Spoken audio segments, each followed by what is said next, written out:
नमस्कार दर्शक, खबर देख रहे हैं आप और मैं आपके साथ प्रज्ञा झा। आज हम यहाँ पर मौजूद हैं डॉक्टर हेल्थ क्लिनिक में गुरुग्राम में।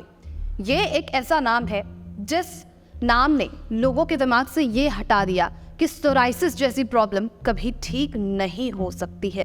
तो अभी मेरे साथ जो है सोराइसिस पर ही खास चर्चा करने के लिए जानी मानी डॉक्टर मेघा चतुर्वेदी जो जुड़ी हुई है। मैम बहुत स्वागत है आपका। Thank you. और मैं बिल्कुल ठीक हूँ, आप बताइए। मैंने बस अच्छा, सोराइसिस तो जैसे हम बात कर रहे हैं, देखिए बहुत सारे लोग जो है एलोपैथिक दवाइयों की तरफ ज़्यादा बढ़ने की कोशिश करते हैं क्योंकि वहाँ से जल्दी उन्हें रिलीफ मिलता है। और अगर आपका ट्रीटमेंट कोई लेता है तो क्या सोराइसिस वापस आने के चांसेस होते हैं? क्योंकि दूसरे मेडिसिन अगर लेते हैं तो चांसेस होते हैं कि वो वापस आ जाए। तो आप जो ट्रीटमेंट करती हैं क्या उससे भी वापस आ सकता है सोराइसिस? सी प्रज्ञा जी, हमारा जो सोराइसिस का ट्रीटमेंट है वो आयुर्वेदिक हम देते हैं, राइट। और हमारा ट्रीटमेंट ऐसा नहीं होता कि छोड़ने के बाद वापस आ जाए। लेकिन अगर मैं और ट्रीटमेंट की बात करूँ तो स्टीरॉइड्स दिए जाते हैं, राइट। तो स्टीरॉइड्स का काम ही यही है, जब तक आप ले रहे हो तब तक ठीक है, जैसे ही छोड़ोगे शायद और बढ़ के बीमारी बाहर निकलेगी क्योंकि वो इम्यूनिटी को सप्रेस कर देते हैं।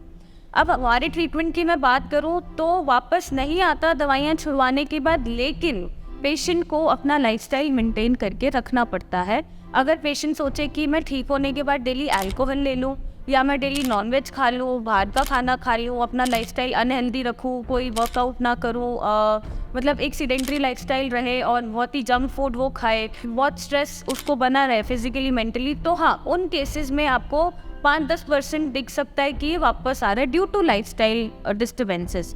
अदरवाइज ये वापस नहीं आता।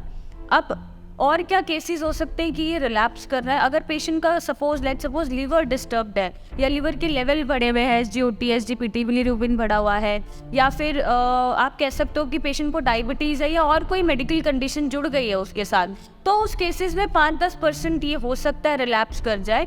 अदरवाइज ये रिलैप्स नहीं करता। तो ये मेंटेनेंस पेशेंट को देनी पड़ती है दवाइयाँ छोड़ने के बाद।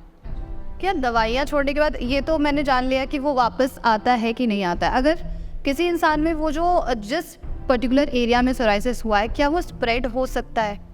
नहीं, स्प्रेड तो नहीं हो सकता। ये पेशेंट टू पेशेंट डिपेंड करता है। जैसे कईयों को सिर्फ स्कैल्प पे ही होता है, कईयों को सिर्फ कोनियों पे या जॉइंट्स पे ही बनेगा, जिसको हम इनवर्स सोराइसिस बोल देते हैं। कईयों को पूरी बॉडी पे बनता है। तो ऐसा नहीं है कि स्प्रेड हो सकता है या कुछ भी। अगर रिलैप्स होता भी हमारी दवाइयाँ छोड़ने के बाद ड्यू टू लाइफस्टाइल डिस्टर्बेंसेस या अदर मेडिकल डिसऑर्डर, तो वो 5-10% ही वापस आता है, इससे ज़्यादा वापस आता नहीं है सीवियरली, जैसे स्टीरॉयड छोड़ने के बाद होता है।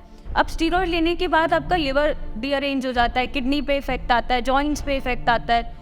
तो ये सारी चीज़ों से हमारे ट्रीटमेंट में बच जाते हैं। हमारा ट्रीटमेंट ना लिवर को डीअरेंज करता है ना किडनी को डीअरेंज करता है। तो लाइफ स्पैन जो है वो हेल्दी बना देता है, या पेशेंट को अंदर से अच्छा लग रहा होता है। जैसे स्टीरॉयड पेशेंट खा के आता है, बोलता है कि मेरे को नींद आने में दिक्कत, मेरा पेट फूला रहता है, एक लेजीनेस बनी रहती है, मन नहीं लगता काम में। तो ये सारे कॉम्प्लिकेशन हमारे ट्रीटमेंट में नहीं देखने को मिलते हैं। पेशेंट से अगर आप ओवरऑल पूछोगे, अगर रिकवरी स्लो भी है तो पेशेंट बोलेगा नहीं डॉक्टर साहब अब अच्छा लग रहा है, पहले से थोड़ा एक्टिव फील हो रहा है और ऐसी कोई समस्या आ नहीं रही, तो ओवरऑल ठीक है, मैं अच्छा फील कर रहा हूँ, मैं खुश हूँ। चाहे रिकवरी स्लो मिले आपको पेशेंट के केस में, तो ये एक बेनिफिट है। आपके पास बहुत सारे पेशेंट्स आते होंगे, सोराइसिस आप ट्रीट कर रही हैं। यहाँ पर हर इंसान की बॉडी अलग अलग होती है, तो क्या हर इंसान को आप एक ही ट्रीटमेंट जो है प्रोवाइड कर रहे होते हैं? क्योंकि सोराइसिस भी बॉडी के अलग अलग पार्ट्स में हो रहे हैं, तो क्या एक ही जैसा ट्रीटमेंट सबको प्रोवाइड? और ऐसा नहीं होता, मतलब पेशेंट का हम थोड़ा सा हिस्ट्री लेते हैं, जो मेरी टीम है वो कंसल्ट करती है।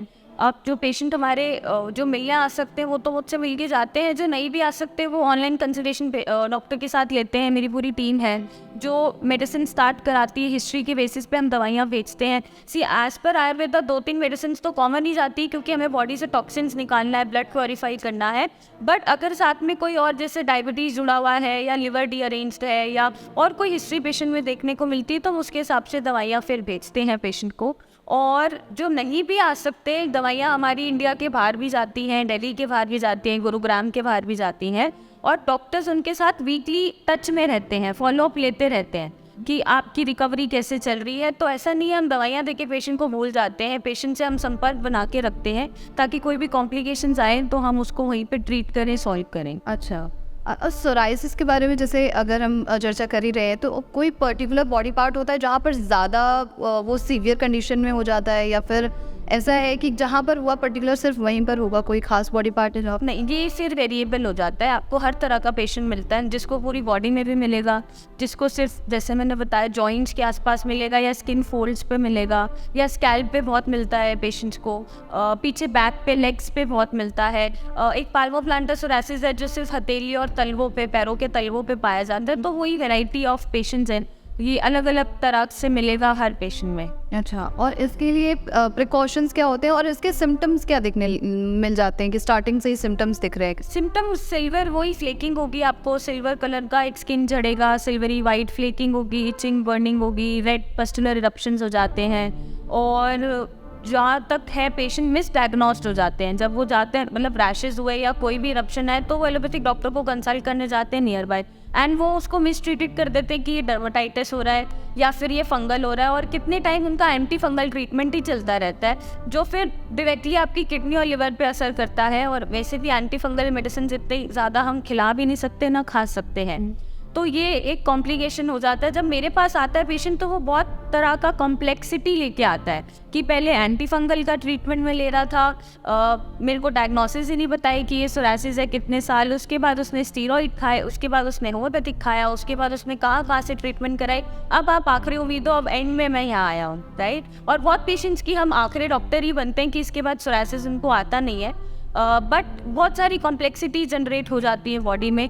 और जब हम मिस ट्रीट कर देते हैं या डायग्नोसिस नहीं बना पाते पेशेंट का और डॉक्टर्स, तो वो फिर गलत ट्रीटमेंट देके उनके सिस्टम को कॉम्प्रोमाइज़ कर देते हैं, उनके ऑर्गन्स को इफेक्ट करा देते हैं। तो उनसे पेशेंट को थोड़ा अवेयर रहना चाहिए और थोड़ा बचना चाहिए कि वो क्या लाइन ऑफ ट्रीटमेंट ले रहे हैं या बीमारी सही डायग्नोज हुई है या नहीं, बस उतनी अवेयरनेस पेशेंट को होनी चाहिए। ये तो ज़रूरी है कि आपको आपकी बीमारी के बारे में पता होना चाहिए, बिकॉज गलत अगर आप ट्रीटमेंट लेते हो तो प्रॉब्लम होती है।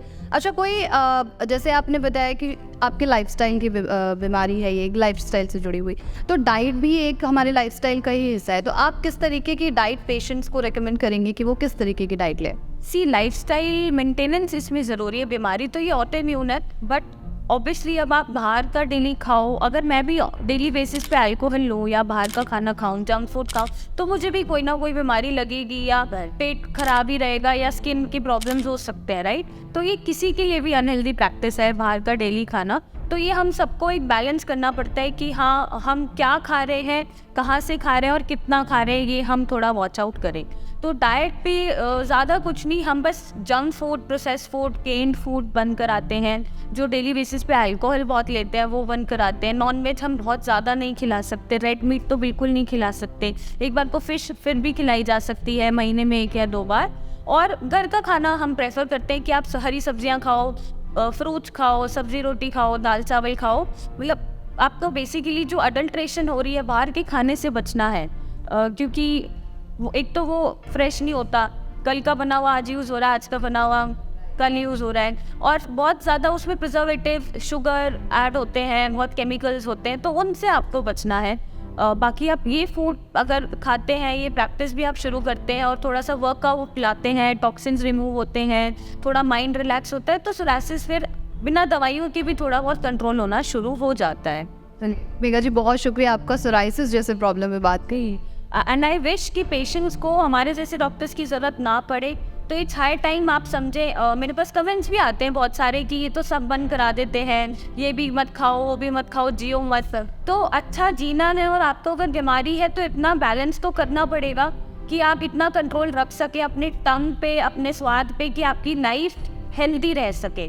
सो वो आपको डिसाइड करना है कि आपको कैसा लाइफस्टाइल अडैप्ट करना है या कैसे आपको ठीक होना है। और आई रियली विश कि आपको हमारे जैसे डॉक्टर्स की ज़रूरत ना पड़े, लेकिन अगर पड़ती है तो प्लीज़ आप आइए और एक ऐसा लाइन ऑफ ट्रीटमेंट लीजिए जो आपके और बॉडी पार्ट्स को ठीक रख सके, आपकी लाइफ को सफरिंग फ्री बना सके और आपका कोई भी साइड इफ़ेक्ट ना हो और आप खुशहाल जी सके जितना भी जिए। तो आई रियली होप ये एक आपने एक अच्छा मैसेज भी विद मेरे पेशेंट्स को, जो आपके पेशेंट्स हैं, व्यूअर्स हैं, उन्हें दे दिया। Thank you. तो सोराइसिस से जुड़े हुए जो भी आपके सवाल थे दिमाग में, वो सारे अभी तक उनके आंसर्स मिल चुके होंगे। कोई अगर प्रॉब्लम है, कोई सवाल का जवाब चाहिए, तो उसे आप कमेंट में लिख सकते हैं, जिससे कि दोबारा से मेघा जी से वो सारे सवाल पूछे जा सके। तब तक के लिए नेचुरल खबर के साथ बने रहिए।